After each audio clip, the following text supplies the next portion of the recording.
नमस्कार विद्यार्थियों, स्वागत है बीएल सूर्यवंशम की ऑनलाइन क्लास में आप सभी लोगों का। जैसा कि आप लोग जानते हैं कि कोरोना बीमारी की वजह से आप लोगों की ऑनलाइन कक्षाएं चलाई जा रही हैं। उसी क्रम में आज 8वीं विज्ञान विषय का जो पाठ 1 है चल रहा है अपना, जिसका क्या नाम है फसल प्रबंधन एवं फसल उत्पादन एवं प्रबंधन। ठीक है, तो इसमें पहले हम पढ़ चुके हैं कि फसल कितने प्रकार की होती है, फसल क्या होती है, ये इस सब के बारे में जान चुके हैं। फिर हम कृषि पद्धतियाँ पढ़ रहे थे, है ना। कृषि पद्धतियाँ पढ़ रहे थे, तो कृषि पद्धतियों में हमने 7 पद्धतियाँ बताई थी, जिसमें से पहली क्या थी, मिट्टी तैयार करना। तो देखिए, फसल उगाने से पहले मिट्टी तैयार करना प्रथम चरण है। मिट्टी को पलटना तथा इसे पोला बनाना कृषि का अत्यंत महत्वपूर्ण कार्य है। इससे जड़ें भूमि में गहराई तक जा सकती हैं। पोली मिट्टी में गहराई में धसी जड़ें भी सरलता से श्वसन कर सकती हैं। पोली मिट्टी किस प्रकार पौधों की जड़ों को सरलता से श्वसन करने में सहायक है। आप लोग जानते हैं कि मिट्टी को पलटने के लिए क्या करता है। सबसे पहले किसान मिट्टी में जो खेत होता है उसमें जोत करवाता है ना। जोत कर क्यों करवाता है? ताकि जो मिट्टी है वो कैसी हो सके, भुरभुरी हो सके। ठीक है, और उसमें जो मिट्टी के बीच में जो अंदर जब बीज जाएगा तो उसके लिए क्या होता है, जो बीज की जड़ें होती हैं वो अच्छी तरह से सांस ले पाती हैं पोली मिट्टी में। इसलिए क्या करता है, मिट्टी को पोला बनाता है ना। पोली मिट्टी में रहने वाले केंचुओं और सूक्ष्म जीवों की वृद्धि करने में सहायता करती है। यह जीव किसानों के मित्र हैं, क्योंकि यह मिट्टी को और पलटकर पोला करते हैं। कुछ जीव आप लोग जैसे जानते हैं, केंचुआ होता है खेत में, वो क्या करता है, मिट्टी के अंदर ही अंदर जाता रहता है और वो मिट्टी को और पोला बनाता रहता है। अब जितनी मिट्टी पोली होगी उतनी ही फसल अपनी अच्छी होगी। इसलिए क्या, जो केंचुआ है, ये जो जीव है, ये सब क्या कर रहे हैं, किसान की सहायता कर रहे हैं। इसलिए इनको क्या कहते हैं, किसान मित्र कहा जाता है। ठीक है, क्योंकि यह मिट्टी को और पलट कर पोला करते हैं तथा ह्यूमस बनाते हैं। परंतु मिट्टी को पलटना और पोला करना क्यों आवश्यक है? आप पिछली कक्षाओं में पढ़ चुके हैं, मिट्टी में खनिज, जल, वायु, कुछ सजीव होते हैं। इसके अतिरिक्त मृदा, पौधे एवं जंतु भी मिट्टी में पाए जाने वाले जीवों द्वारा अपघटित होते हैं। इस प्रक्रम में मृत जीवों में पाए जाने वाले पोषक मिट्टी में नियुक्त होते हैं। यह पोषक पौधों द्वारा अवशोषित किए जाते हैं। जैसे कि आप लोग जानते हैं, मिट्टी होती है, उसमें क्या क्या होता है, खनिज होता है, जल होता है, वायु होती है और कुछ ऐसे जीव सजीव भी होते हैं। ठीक है, ये सब क्या होते हैं, जैसे ये मिट्टी में मतलब जब कई दिनों तक रहते हैं तो इसमें खाद बन जाता है इन सब का, है ना। और जब खाद बन जाता है तो वो फसल के लिए अच्छा होता है। जो पौधे की जड़ होती है वो इन सब को क्या होती है, अपने में अवशोषित कर लेती है। क्योंकि ऊपरी परत के कुछ सेंटीमीटर मिट्टी ही पौधे की वृद्धि में सहायक है। इसे उलटने, पलटने और पोला करने में पोषक पदार्थ ऊपर आ जाते हैं। ठीक है, क्योंकि क्या होता है, जैसे मिट्टी को पलटते क्यों है, जैसे मिट्टी को पलटना क्यों ज़रूरी होता है, क्योंकि इसमें जैसे हमने फसल बोई तो कुछ जो ऊपर का भाग होता है, उसमें क्या होता है, मिट्टी में जो भी खनिज लवण या पोषक पदार्थ जो भी थे वो सब क्या होते हैं, पौधों की जड़ों की सहायता से पौधे में अवशोषित कर लिए जाते हैं। अब केंचुआ या जो भी है मिट्टी को उसको और भी पलट देता है, तो जो नीचे खनिज लवण रह गए थे वो फिर से ऊपर आ जाते हैं, है ना। तो इसलिए भी मिट्टी को पलटना जरूरी है। मिट्टी को उलटने, पलटने एवं पोला करने की प्रक्रिया जुताई कहलाती है। जानते हैं आप लोग कि मिट्टी को उलटने, पलटने और पोला करने की प्रक्रिया को क्या कहते हैं, जुताई कहते हैं। ठीक है, इसे हल चलाकर करते हैं। हल लकड़ी अथवा लोहे के बने होते हैं। यदि मिट्टी अत्यंत सूखी है तो जुताई से पहले इसे पानी देने की आवश्यकता भी पड़ सकती है। जुते हुए खेत में मिट्टी के बड़े बड़े डेले भी हो सकते हैं। इन्हें पाटल की सहायता से तोड़ना आवश्यक है। बुआई एवं सिंचाई के लिए खेत का समतल करना आवश्यक है। यह कार्य पाटल द्वारा किया जाता है। आप लोगों ने देखा होगा कि कभी कभी क्या होता है, खेत में बहुत ही सूखा पड़ जाता है तो खेत सूखे रहते हैं और उसमें अगर हम जुताई कर देते हैं तो कभी कभी क्या होता है, कुछ बड़े बड़े डेले हो जाते हैं। उन डेलों को तोड़ने के लिए क्या करते हैं, सबसे पहले तो कि एक पाटल होता है लकड़ी का, या जो खंबे हम यूज़ करते हैं ऐसा कुछ होता है लकड़ी का एक भारी सा, और उसको चलाने पर क्या होता है, जो मिट्टी के बड़े बड़े डेले होते हैं वो सब टूट जाते हैं, है ना। और जो मिट्टी होती है वो कैसी हो जाती है, भुरभुरी हो जाती है। इसके बाद में कृषि औजार में देखिए सबसे पहले हल। ठीक है, जुताई के लिए हम किस किस किस का यूज़ कर रहे हैं। एक तो पहले पहले के जो ज़माना था, मतलब पुराने लोग जो थे वो क्या करते थे, हल का यूज करते थे। हल किससे चलता था, दो बैलों की जोड़ी से, है ना। और आजकल तो क्या है कि समय की बचत के लिए लोग बाग क्या करते हैं, आजकल क्या है कल्टीवेटर का यूज़ करते हैं, जो जिसको ट्रैक्टर में लगाओ और जल्दी से खेत को जोत दो। उससे क्या होता है, समय की बचत होती है ना। अब तकनीकी हैं जितनी बढ़ रही हैं उतनी बढ़िया है। आगे देखिए हल क्या होता है, देखते हैं। प्राचीन काल से ही हल का उपयोग जुताई, खाद, उर्वरक मिलाने, खरपतवार निकालने एवं मिट्टी खुरचने के लिए किया जाता रहा है। यह औजार लकड़ी का बना होता है जिसे बैलों की जोड़ी अथवा अन्य पशुओं जैसे घोड़े या ऊंट की सहायता से खींचा जाता है। जैसा अभी मैंने बताया था कि लकड़ी का बना हुआ होता है और इसको कौन खींचता है, बैलों की एक जोड़ी, या बैल नहीं हो तो क्या क्या चलता है, घोड़े या ऊंट की सहायता भी ले सकते हैं। इसमें लोहे की मजबूत तिकोनी पत्ती होती है जिसे फाल कहते हैं।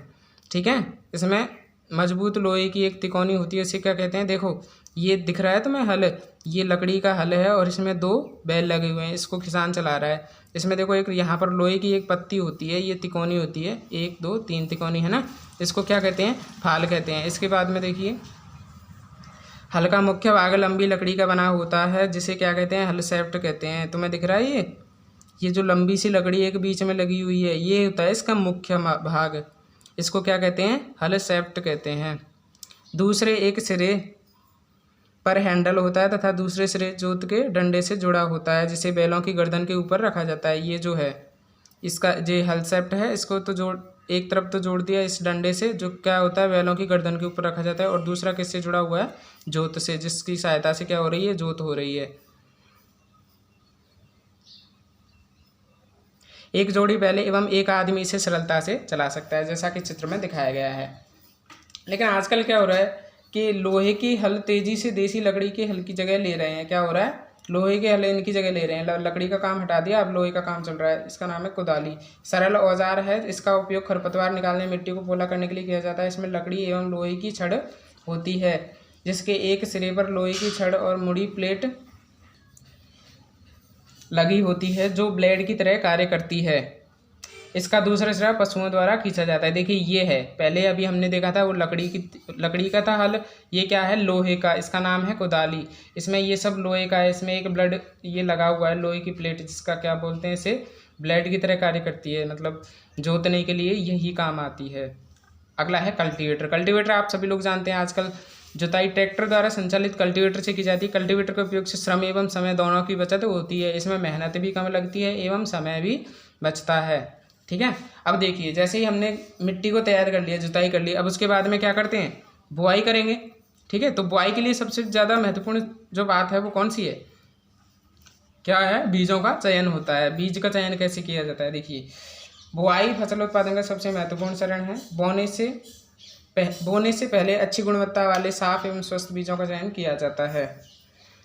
किसान अधिक उपज वाले बीजों को प्राथमिकता देता है, मतलब जो अच्छे बीज होंगे वही तो अच्छे उगेंगे, जब भी तो फसल अच्छी होगी हमारी। तो देखिए बीजों का चयन कैसे किया जाता है।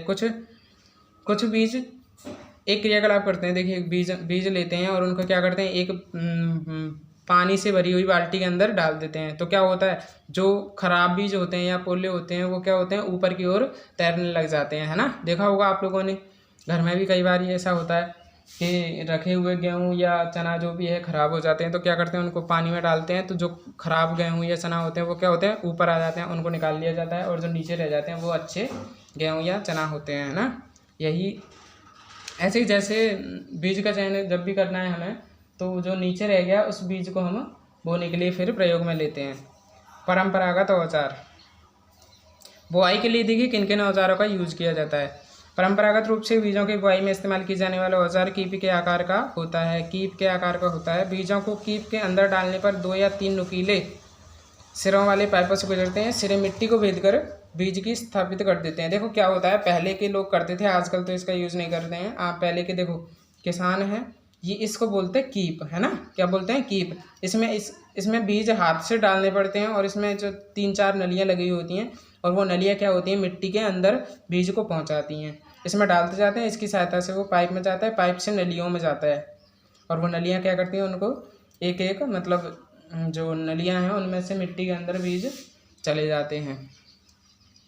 आजकल तो क्या है कि इस तरीके के सीड ड्रिल का उपयोग किया जा रहा है, जिसमें क्या होता है एक ऊपर इसमें इसके ऊपर जो है ऐसे बॉक्स बना हुआ था, उसमें बीज डाल देते हैं और इसको ट्रैक्टर की सहायता से चलाया जाता है। इससे क्या होता है, इसमें कुछ नलियाँ लगी हुई होती हैं, वो सीधे मिट्टी की नीचे अंदर बीजों को डालते जाते हैं ना। आजकल बुआई के लिए ट्रैक्टर द्वारा संचालित सीड ड्रिल का उपयोग किया जाता है, जैसा कि आप लोग देख पा रहे हैं। इसके द्वारा बीजों में समान दूरी एवं गहराई बनी रहती है, सुनिश्चित करता है कि बुआई के बाद बीज मिट्टी द्वारा ढक जाएं। इसमें बीजों को पक्षियों द्वारा खाए जाने से रोका जा सकता है। सीड ड्रिल का द्वारा बुआई करने से श्रम एवं समय दोनों की बचत होती है। वही आजकल जो मशीनरी चल रही है, इनसे क्या होता है, एक तो मेहनत भी कम लगती है और एक समय भी बचता है। अब देखिए, जैसे ही हमने बुआई कर दी उसके बाद क्या होता है, खाद एवं उर्वरक, खाद डालना पड़ता है। आप लोग जानते हैं खाद एवं उर्वरक, देखिए दो अलग अलग चीज़ें हैं। ये क्या है, अलग अलग चीज़ें हैं, जानेंगे क्या है। वे पदार्थ जिन्हें मिट्टी में पोषक स्तर बनाए रखने के लिए मिलाया जाता है उन्हें खाद एवं उर्वरक कहते हैं। वे पदार्थ जिन्हें मिट्टी में पोषक स्तर, मतलब जिनसे क्या होता है, मिट्टी को क्या मिलते हैं, पोषक स्तर मिलते हैं। और वो पोषक कहाँ, उसका यूज कहाँ होता है, फसल में होता है। उनको क्या कहते हैं, उन पदार्थों को क्या कहते हैं, खाद या उर्वरक कहते हैं।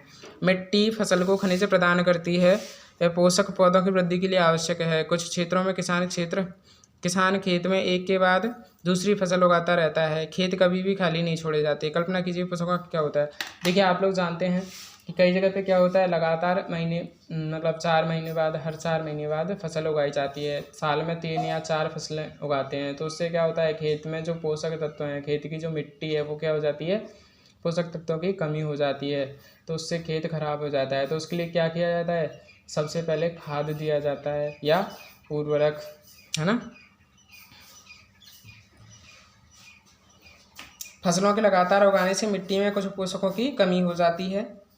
इस क्षति को पूरा करने हेतु किसान खेतों में खाद देते हैं। यह प्रक्रम खाद देना कहलाता है। जैसा कि आप लोग जानते ही हैं, अपर्याप्त खाद देने से पौधे कमज़ोर हो जाते हैं। खाद एक कार्बनिक या जैविक पदार्थ है जो कि पौधों या जंतु अपशिष्ट से प्राप्त होती है। किसान पादप एवं जंतु अपशिष्टों के एक गड्ढे में डालते हैं तथा इसका अपघटन होने के लिए खुले में छोड़ देते हैं। देखिए खाद कैसे बनाते हैं। अपघटन कुछ सूक्ष्म जीवों द्वारा होता है। अपघटित पदार्थ खाद के रूप में उपयोग किया जाता है। देखिए इसे कहते हैं वर्मी कंपोस्टिंग, या केंचुए द्वारा भी खाद बनती है। तो देखिए क्या होता है कि जैसे हमने एक गड्ढा खोद लेते हैं, कुछ लोग किसान क्या करते हैं, एक गड्ढा खोद लेते हैं, फिर उसमें जो गाय भैंसों का हमारा जो गोबर होता है या अपशिष्ट होता है उसको उसमें डालते जाते हैं, है ना। उन सबको डाल देते हैं तो वो गड्ढे में जैसे इकट्ठा हो जाता है कई दिनों बाद में, तो केंचुए की सहायता से कुछ सूक्ष्म जीव होते हैं उसमें, वो क्या करते हैं, उसको खाद में परिवर्तित कर देते हैं और उस खाद को लेकर फिर हम लोग खेतों में डाल देते हैं, है ना। अब देखिए, अब आती है बात कि जो खाद होता है और उर्वरक होता है वो अलग अलग होता है ना। खाद अंतर देख लीजिए एक बार इन दोनों में। उर्वरक आप लोग जानते हैं खेतों में जो हम खरीद कर लाते हैं दुकान से, खेतों में यूरिया वगैरह वो होते हैं उर्वरक। तो खाद और उर्वरक में क्या क्या अंतर है देखिए। उर्वरक क्या होता है, उर्वरक एक मानव निर्मित लवण है। उर्वरक क्या है, मानव निर्मित लवण। इसका उत्पादन कहाँ होता है, फैक्ट्रियों में होता है। और खाद क्या है, एक प्राकृतिक पदार्थ है जो किससे बनता है, गोबर एवं पौधों के अवशेष के विघटन से बनता है ना, खेतों में बनाया जाता है। एक के अंतर तो ये हो गया कि मानव निर्मित है और ये प्राकृतिक है। ये फैक्ट्रियों में बनाया जाता है उर्वरक, और ये खेतों में बनाया जाता है। उर्वरक से मिट्टी को ह्यूमस प्राप्त नहीं होता, है ना। क्या, उर्वरक से मिट्टी को ह्यूमस प्राप्त नहीं होता, नमी प्राप्त नहीं होती है। थोड़ी देर के लिए तो काम करता है, लेकिन उससे क्या होता है, मिट्टी को नुकसान होता है। और खाद से क्या होता है, खाद से मिट्टी को ह्यूमस प्रचुर मात्रा में प्राप्त होता है।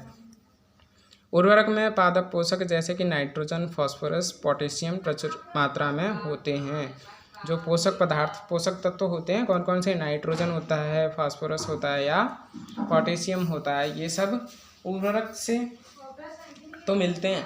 लेकिन खाद में इनकी थोड़ी सी कमी होती है, इतने मतलब ज़्यादा नहीं होते हैं, होते तो हैं लेकिन कम होते हैं, है ना। तो ये 4 अंतर हैं, आप लोग ध्यान रखेंगे। इसके बाद खाद के कुछ लाभ भी हैं, क्योंकि ये क्या है, फैक्ट्री में बनाया जा रहा है, मानव केमिकलों की सहायता से बनाया जा रहा है उर्वरक, तो ये नुकसान देता है। और खाद क्या होता है, तो कुछ फ़ायदे हैं, एक बार देख लेते हैं। जैविक खाद उर्वरक की अपेक्षा अधिक अच्छी मानी जाती है। इसका मुख्य कारण है इससे मिट्टी की जल धारण क्षमता में वृद्धि होती है। इससे मिट्टी भुरभुरी एवं सनद्र हो जाती है। देखिए, एक तो ऐसे क्या होता है, जो पानी होता है, जब पानी एक बार आप लोग यूरिया के खेत में पानी देना और एक खाद के खेत में पानी देना, तो जो पानी होगा ना वो यूरिया के खेत में कम पानी से काम चल जाता है, क्योंकि वो मिट्टी को सोखने ही नहीं देता है पानी को। तो खाद के क्या होता है, जल धारण क्षमता में वृद्धि होती है। भुरभुरी मिट्टी सनद्र हो जाती है। आप लोग जानते हैं जितना हम खाद डालेंगे उतनी मिट्टी बढ़िया होगी, भुरभुरी होगी, जिसके कारण गैसों का विनिमय सरलता से होता है। जितनी मिट्टी भुरभुरी होगी, पोली होगी, उतनी ही जो पौधे की जड़ें होंगी वो अच्छे से उसको गैस विनिमय होता रहेगा। इससे मित्र जीवाणु की संख्या में वृद्धि होती है। जितना हम खाद डालेंगे तो मित्र जीवाणु, जैसे केंचुआ भी बताया था ना आप लोगों को, किसान मित्र, इनकी संख्या में क्या होती है, वृद्धि होती है। इससे जैविक खाद से मिट्टी का गठन सुधर जाता है, मिट्टी जो होती है वो सही हो जाती है। ठीक है, उसके बाद आता है, जैसे हमने पहले क्या किया था, सबसे पहले मिट्टी तैयार की थी, फिर बुआई की थी, फिर खाद डाला था। अब इसके बाद आता है सिंचाई। ठीक है विद्यार्थियों, इसके बारे में हम अगली क्लास में जानेंगे। तब तक के लिए आप लोग घर पे पढ़ते रहिए। ठीक है, धन्यवाद।